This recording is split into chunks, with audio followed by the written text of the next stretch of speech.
Welcome everyone to the Empowering Minds monthly webinar series. Thank you all for joining us today. We have a very special guest with us, Homawati Harry, a general education teacher. She's been teaching children, working with them between the ages of 2 to 14 for the past 9 years. Welcome to the Empowering Minds webinar series. We're so happy to have you on board with us today. Hello, thank you. I'm happy to be here. First, I just want to say a special thank you and commend you because I know educators like yourself, especially during the height of the pandemic, you really doubled up efforts to ensure that, you were meeting the educational excellence of standards, and not only academically, but you really had to make sure that you were, watching for the emotional and the behavioral aspects of kids. So you are, like educators like yourself, thank you. We commend you for all your hard work, especially during that time. Thank you. Thank you so much. Yes, it was definitely a transition from in-person to virtual, being we had no experience at all, but we were able to adjust, and the year's coming to an end.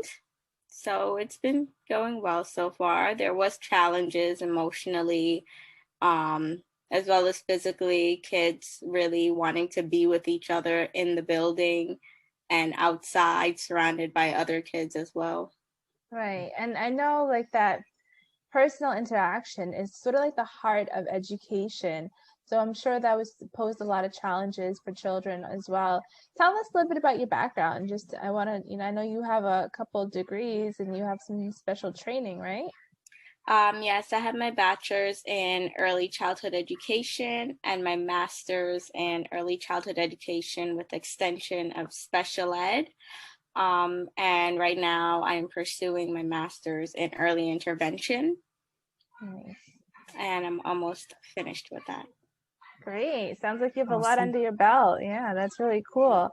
So I know a lot of the conversation today we had talked about in the past is how children are developing, how we're teaching them as a holistic approach so they can thrive academically, which is something that's sort of new to me, at least. I mean, I don't see it often happening in schools where they're using that holistic approach. And I would just love to hear your take on sort of how that works and your thought process behind it. Yes, of course. I feel like many believe that children, when it comes to children and going to school, they only focus on the academics and that's all that matters. But I feel like this pandemic really opened up other people's eyes and changed their perspectives because they were able to see a real difference within the children's emotionally. I did have a friend whose daughter, she said she was expressing like, I wish this never happened. I'm so sad. And many of our children that I was teaching would say, I wish we could be in the building. I hate that Corona existed. And, they were vocalizing what they were feeling as little as 5 and 6 year olds. They were aware that there was something wrong and they couldn't be in the building. They had to be home all the time. It definitely was not easy in the beginning. As you said, being a kindergarten teacher, a lot of our teaching is hands-on. So it's a lot of physical activities and hands-on activities. And it was challenging both for teachers and kids to just transition into paper and pen work. And that's not really our way of teaching our kids because one, it's not interesting.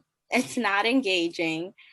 And, they lose focus very easily. So it was hard enough keeping their attention through a computer. So we had to become creative and use virtual games and, try different things every day just to make sure our kids are staying focused, still learning, even though they're not in the building. Right.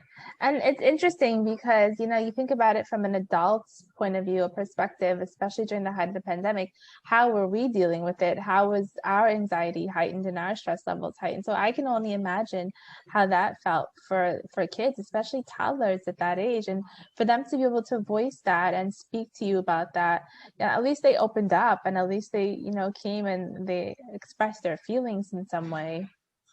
Yes, and I did have a few kids actually say like they had picture day at school and they were actually able to meet each other. So they had 3 of them that saw each other, and they came back and they were so excited. They said, I saw him at school and I saw this one at school, and they're like, I can't wait for us to be together and play. And they're really looking forward to September, fall, when we could take a class picture together. Yeah, because they have not been able to see me physically because I've been working at home. My co-teacher has been working in person. Right. So our whole class has not met yet. And, you know, you spend a whole year with these kids and you feel like you've known them for so long, but yet you feel like you don't know them because you haven't been able to see them. And it's so hard because I love hugging my kids and talking to them. And, you know, it's hard not to do that. Right, make that connection with them, and that's what teaching is all about, is making those connections. And you know, children want to feel valued. They want to feel like somebody cares about them, that they matter. And I guess it's hard to really let those feelings come through the computer screen, like you're saying. So without that personal interaction, I'm sure that they were missing that. I know, Laura, for you, being a professor also, I'm sure you understand the you know, the connection, right? It was definitely a transition, even for my own students, the big kids, right? It was definitely a transition, even for us as professors, you know, having to teach completely remote. Even though I have taught like blended format, it was still different. But it's a transition because a lot of my students have little kids of their own, you know, so it was hard, you know, for them to kind of find the time to make sure that the kids were getting everything that they needed. So I think it was like a good opportunity to really talk to your kids and get to know them and spend some time with them and really understand like what their needs are, as far as how the learning environment needs to be, the structure, when they actually need you to kind of like step in, right? When they kind of need that encouragement. But kids, they need each other. They really do. We're social beings by nature, and we do need other people, but especially kids, you know, it's how they grow, it's how they learn. Right, how they're nurtured, exactly. Right. Yeah. And they thrive in that kind of atmosphere. So I found that it was really challenging for I have a lot of friends that have children as well, and they said like how frustrating it was, you know, to see their little ones, and they were not happy, and they made really difficult decisions to send their children, even though they were terrified, to send them back to school physically, even though they were like, you know, I'm so scared, I don't know if this is the right decision that I'm making, but they need this. Like they were worried about their children being depressed, you know, suffering, and that happens, you know. So these are the things that they were more concerned about. They were so worried about their mental health. They saw their child suffering, and they were like, look, my child, there's only so much that a parent can do at home or working as well, right? And then they realize, you know, this is where the teacher really comes in, you know, like this is why there is the difference in the locations. This is why you go to school, you know, physically, you know, and you're out of home. And then this is exactly why, you know, because the atmosphere is just not conducive, you know. And it was very difficult. So I think parents really had to step it up a lot. The parents had to go through a lot, and I know it was difficult on the kids, and I'm sure it was challenging for the parents too. Well, you know, I do want to understand sort of like I guess the strategies that you implemented in terms of like that holistic approach that you were talking about, Hamawati, in terms of like, what were some of the things that you did with the kids to really help them integrate learning, not only academically, but like socially and emotionally? What were some of the strategies that you sort of implemented to help them? Prior to the pandemic, what we would do in person, as you said, it was hard to formulate those relationships virtually. So in person, it was so important to formulate those relationships because that's where they build trust with you. And, you know, without the trust, these kids, if they're having a hard time listening or they're having a hard time learning, they're not going to want to speak to you and let you know what's going on and what's causing this unless you have that relationship and you have fully earned their trust. And oftentimes their behavior is taken as that they're not listening at all. They don't want to listen, when in reality, they have something deeper going on where it's emotionally like they are thinking like, you don't know what's going on because they come from different backgrounds, as in home lives. All of them have different home lives. You don't know what they're going through at home. And then they're coming to school. You don't know their situation. So I feel like oftentimes that is looked over. And you often blame the child that they want to behave this way, when in reality, they don't want to. They may just be seeking attention, whether it's positive or negative, because they want to be seen.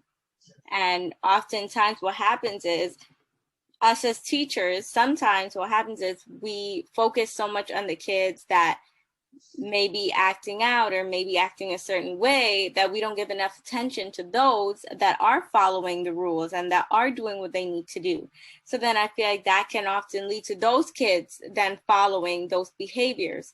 And that's something that we have to be very cautious of, because we do not want to follow the leader. We want the kids to know, like, we acknowledge you. We see that you're following the rules. We see that you're listening. Like, you have to give them compliments. And those kids that do need the extra support, positive reinforcement is number one, rewarding them for good behaviors. So as much as it may seem like it's nothing, if it's a safety hazard, as in the child is trying to leave the classroom all the time, you could simply say, if you stay in the classroom for 5 minutes, I will give you 2 minutes of playing with this toy. Like giving them something that they like. So you slowly add on the time. Stay for 10 minutes, stay for 15 minutes. Once you're able to get them in the classroom, then you can focus on academics. Okay, now that we're in the classroom, let's see if you can work on math for 5 minutes. I'm going to give you 2 minutes of playing a game.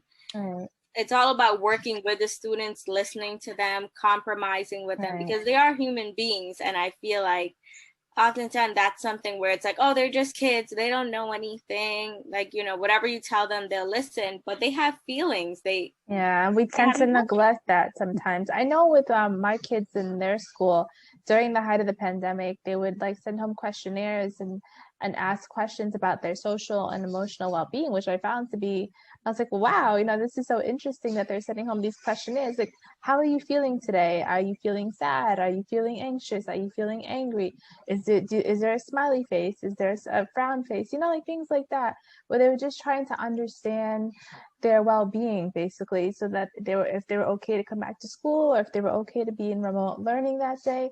They just wanted to assess how they were doing. And I think that's such an important piece, like you just said, of education and academic learning, because some kids, like, they go to school, we don't know what's happening at home. Like you mentioned, academically, they could be doing really badly because they're impacted by something happening at home, or maybe something they just experience like on the news or things like that. I mean, Jenny is in social media. She owns a social media company, and there's so much happening on social media too that these kids are exposed to, even at a young age, right? Yeah, definitely. First, I just want to say that I give you mad props, okay? Because I have been spending some time with my 5-year-old nephew, and he is a ball of energy. And I cannot imagine like the learning curve and how you had to adapt from, you know, brick and mortar, like in class, to learning how to lead your classroom and teach your class full of toddlers, is it, right? Yeah. Virtually. So I commend you. Yeah. Thank you. And yeah, absolutely. I totally agree with you guys. I heard that you were doing positive reinforcement, you know, like negotiating with the kids. So that is fantastic. I love that. And even though I don't have kids now, I have a lot of friends that have kids. And I know, because I've heard stories from them about, like, you know, parenting and like them complaining about like the teachers and the principals. But now, because of the pandemic and their kids being at home and them being more active in their learning and their education, right, they probably definitely appreciate more, you know, you guys as teachers and professors, because they see how hard it is, you know, to educate and like be a part of their learning, right? So I can see like how this has been good on both ends, you know, to just kind of work together and like have a better understanding of how, because everything in the end is like, you know, helping your child, right? So, but yeah. Sorry, Jen, I totally went off left field. Like I had to just say it's totally all of fine. that, get it out now. No, I totally understand. I know you're spending time with your nephew, and that's really cool. And so I'm guessing you understanding how it would be when you become a parent, that these are the things to worry about, and that can scare parents too. So you know, maybe some people who are listening right now who aren't parents yet, this is what you have to look forward to. But you know, and I think it's okay that you have that fear and a little bit an apprehension about it, because it's all part of life and growing up. But I think it's important, like Homawati and Laura, you're all saying, that we take those initial steps to make sure that we are helping kids to thrive academically by making sure that we are caring for their emotional and mental well-being, and that we are actually recognizing the signs, which is another question I wanted to ask you guys. What are some of the signs that, you know, as teachers or as parents or just somebody in the community, that we should look out for, maybe, you know? Well, I actually got some books to help with that. And this one of the books that I got from my son is Empathy is Your Superpower. It's a book about understanding the feelings of others. And it's been great. Like it has, like, I'll just show you a little bit of it. Like this, like to guess the feeling or what they think the expression is. Right. And then also, like, what does it feel like to do something that's kind for someone? Nice. Recognizing recognizing their own empathy and understanding like what it is. And honestly, like, I think when it comes to little ones, when they seem out of character or their behavior is just odd and erratic, that is the key sign. Like when they seem to just kind of like shut down and withdraw, that's what I've noticed, like with little ones. It's kind of like, okay, wait a second, what's going on? Like they're not how they usually are, you know, because they're very real and very raw. Little ones, they are. They'll say it and they'll tell it just like it is. But when they're out of character, you know, you pick up on it, and you're just like, okay, what's going on here? Something's not right. And so I think it's important. Like this other book I got, it's Brave to Be Kind. It's a kindness story and activity book for kids. And it has like resources as well for parents and teachers, like intentionally raising kind kids, Just Be Kind Club, Doing Good Together. And it's so like informative, you know, just things that you can ask about your child. Like, what did you do to help someone this week?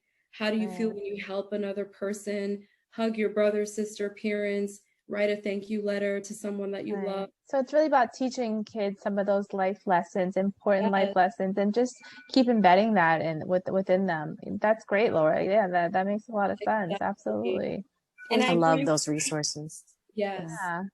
I agree with Laura. Like that's why it's so important to know your kids, whether it's your students in the classroom or at home, because if you don't know who they truly are, you are not going to recognize those signs when they do appear. Like those kids who come in and they're full of energy when they come in one day and they're just laying there and you're like, what's wrong? This is not like you. Or those kids that come in and they're sitting down, do their work, but then today they're having a hard time. So like, you know, recognizing those signs as to their behaviors, but as well as the way that they speak, because they may say something that's out of character of them and you're like, this isn't like you. What's going on? Right. And as she was saying, like asking questions is so important, that when like your child gets home, talk to them. Like, how was your day? Like what some of my parents told me, they asked their kids, what was your favorite part of the day? What was your least favorite part of the day? Tell me why. Like, I feel like expressing their feelings, explanation of why they feel a certain way, why they have those opinions, really helps them in communication. Explain to me why you're sad. Explain to me why you're happy, you know, and that really teaches them, and they take those skills and apply it everywhere that they are. Yeah, and you said the key word, communication. Communication is really vital it's the glue that holds it all together. And I think it's really important that parents learn how to communicate more effectively with their children, and that they're doing that on a daily basis. I also feel like it's important to sort of encourage healthy habits So maybe that can help, promote academically and promote that overall well-being as well. Like, maybe get your kids involved in activities and promote exercise, do regular walks. I know one of the mental health talks we had, Jenny, your friend Kelly, had a great idea about gratitude walks, which was an amazing thing. I love that idea. I know my kids and I, we do like affirmations in the mornings. We go through a book and talk about our affirmations, and like you said, talk about our day, just talk to each other and promote healthy habits. Making sure they have a really healthy breakfast in the morning is really key as well. Making sure they're drinking lots of water, staying hydrated. I know it sounds like, oh, how does that help? But all of those things promote good brain health, and it helps them to grow and nourish, and it really helps them to put it all together. So I think, really encouraging healthy habits is important overall as well. Absolutely. And in the long run, it goes a long way, because they remember that. Right. And then they do it for themselves and then their future children as well. Because they remember, oh, mom did this with me, dad did this with me, And so you're instilling these habits and these memories, these core memories, right? And that's what's so fundamental, for these children. It's foundational, it's nurturing. It just goes so much longer than we even realize it to be, but it's enduring. It is. Right. And I think it's oh, sorry. When you mentioned about making sure you have a full tummy in the morning, that is so important. I will tell you, as a teacher, if the kids come in and they are hungry and breakfast has passed, they will not have a good day. You will see it from the day enter. We don't have a good day. I was just gonna say that's all. Jenny especially, if she doesn't get her sleep, she's no good. Right. Again, it comes back to knowing your kids. If you know that your child comes in not acting themselves. I have had a child personally who came in, and then I started noticing a pattern. He didn't have breakfast, so he wasn't happy, and he would come in a mood. And then, you have to accommodate. Like, even though you don't want eating in the classroom, you don't want other kids to see it, because breakfast passed. Sometimes you have to budge, maybe send them to another classroom, send them with another adult, let them get something in their stomach, because that's a start of the day. And if it starts off bad, it is only going to go downhill from there. You have to pick your battles and build it all the way up. So as the day goes on, it will slowly go down rather than starting from the bottom. Right. And we mentioned sleep, and that's also a really important one. They have to have a good bedtime routine. Kids have to my kids go to bed at 8:00. That's it. Lights out, go to bed. Everyone's like, how do you make that happen? I'm like, it's a routine that every night at 8:00, I tell them it's bedtime, and we take off the lights, and it's quiet, and there's no distraction. So that's another thing that I think is really important, is making sure they have a consistent bedtime routine as well. Because you don't want routine is so important, and we tell our parents that too. Like, I've had kids come in the classroom and they're falling asleep, and I'm just wondering, you have to get sleep, but routine is so important. And I feel like that's what held everything together through this pandemic, because they needed to create a routine as if it was a learning environment, regardless of what was going on. You get up, and I always told my parents, have them do the same thing they would do if they were going to school. Brush your teeth, get dressed, get in your clothes, sit down in front of the computer, eat breakfast, follow the same routine as if you would be in the building, because if not, they would not get in the habit, and they wouldn't feel like it's school. Right, exactly. No, that makes perfect sense. Yeah. So no, this has been a great conversation. I mean, I think we all have to be more aware about children and how they can feel, and how everything can really impact them and can impact them academically as well. So maybe instead of just jumping to the gun and saying, oh, well, they're not doing well in school, and maybe try to figure out what's really happening emotionally or mentally, and try to break it apart and try to see how you can help that child a little bit more, I think are some important steps we can take. Any lasting thoughts for parents, caregivers, teachers? I mean, everybody, this is how they say it takes a village, and it really does. So we all have to be united to help kids, right? Yeah, absolutely. Make sure that they're eating, their brains are still developing, especially their frontal lobe, which we know really doesn't fully develop until we're in our 20s. So just think about that, right? So that really put things in perspective, and you really have to kind of think, okay, well, how can I explain it to them so that they understand it from their level, you know, but you'll be surprised how much they could really understand as well, you know. But I think it's a matter of really trying to understand like how they see the world, and just being empathic, you know, putting yourself in their shoes, trying to understand like why they may be frustrated, and why just simple things, just taking the time to just kind of get eye level with them sometimes. That's all it is. Sometimes they may just need a hug more than anything at that moment. That's just maybe all they may need. Just like a calming voice, something soothing, just something, just they're constantly being told what to do, right? All the time. So I think it's a matter of just kind of like taking some time, maybe if you need some time, a time out for yourself as a parent, as an adult, you go ahead and you do that as well, you know. But just I guess it's hard, but like try to remember how it was when you were a child. Yeah, put yourself in their shoes. Yeah, no, Yes, I absolutely. always try to do that. I was like, Yeah. how was I? And I was pretty frustrated because I felt like no one ever got me. Right. Like you got to think about it from that point of view. You're Yeah. absolutely right. And And then that's why I so want my son to feel seen and right. heard and understood. It's imperative to me. Yeah, no, and you said something important too about taking some time out. I think that's really important too. Kids can, if we're always talking about meditation and breathing for adults, but this is something kids can do also. And you can teach your kids to do this. Let them take a minute to just breathe it out. You know, sit down for a few minutes and just be calm, be still. And I think that's so important, and that's going to really help to calm the entire body and the brain and everything. And I think if that trickles down to our kids, it'll be a great thing. So true. We practice deep breathing with our son. And when he sees someone else that's upset, he's like, deep breaths, deep breaths. Yeah, see, it trickles down. Exactly. Yeah. No, that's awesome. amazing. But well, I feel like I have a lot of work to do as someone that is not yet a parent, but is Oh, you're so prepared. yeah. to be hopefully in the great tips. I think it's super important, like you said, about communication, because growing up for myself, you know, my parents are great parents, right? But like they didn't ask like, how do we feel? You know, what kind of act did we do today? They didn't ask us questions like that. So the fact that they're more aware nowadays, because it's a different time, there are resources, you know, we have webinars like this, you know, or awesome friends like you guys leading the way in teaching all of this to your kids, and something that like I can learn.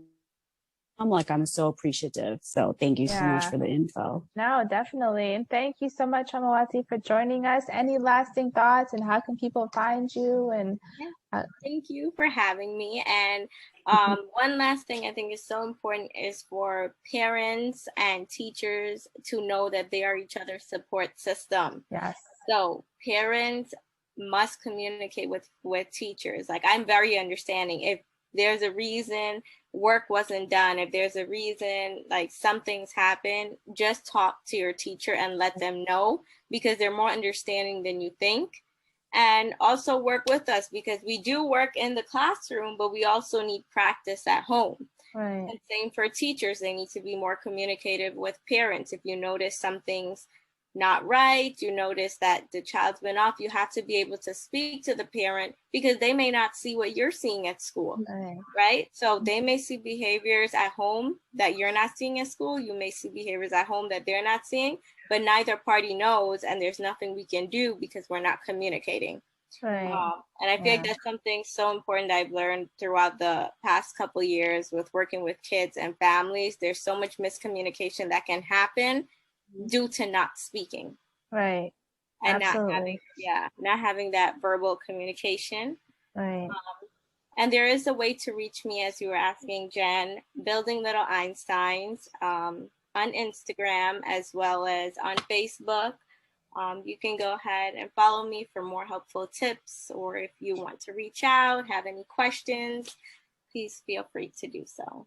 Thank you so much. And again, for everybody listening, just make sure that you are engaging with your kids, communication, make sure they're getting their rest, they're exercising, they're eating healthy, vitamins, supplements, kids should be taking vitamins from a young age as well. And just make sure that you keep that doors of communication open regularly, and that you are making sure you're talking to the teachers as well. So thank you guys all for joining us today. And this has been a wonderful conversation. And we always have to make sure we're caring for our children's mental health and well-being. That's first and foremost. So thank you all so much.